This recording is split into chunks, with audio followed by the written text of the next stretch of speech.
right, even though we're not going to have a lengthy discuss about correlation, there are a couple of things that we want to mention. So correlation is used to determine whether there is a relationship between two quantities, and if so, how strong the relationship. Again, and this is something that can be calculated numerically.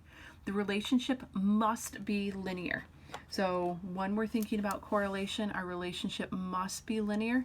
Both variables must be numerical.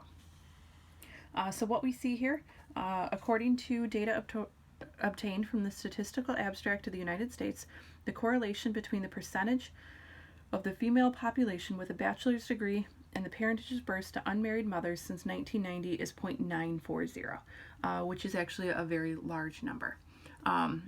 Again, what we're looking at here is more just kind of context.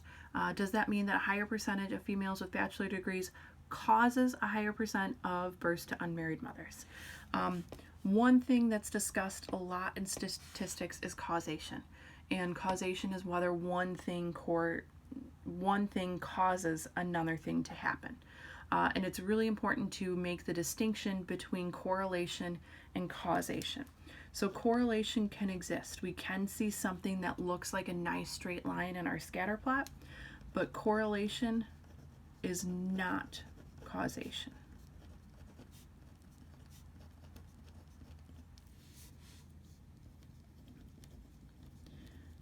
So that's something that is brought up time and time again in a lot of statistics classes. So again, we're not going to have an in-depth conversation about correlation, but it is important to understand that just because something looks like they're related doesn't mean that one thing causes another. That's a totally different question.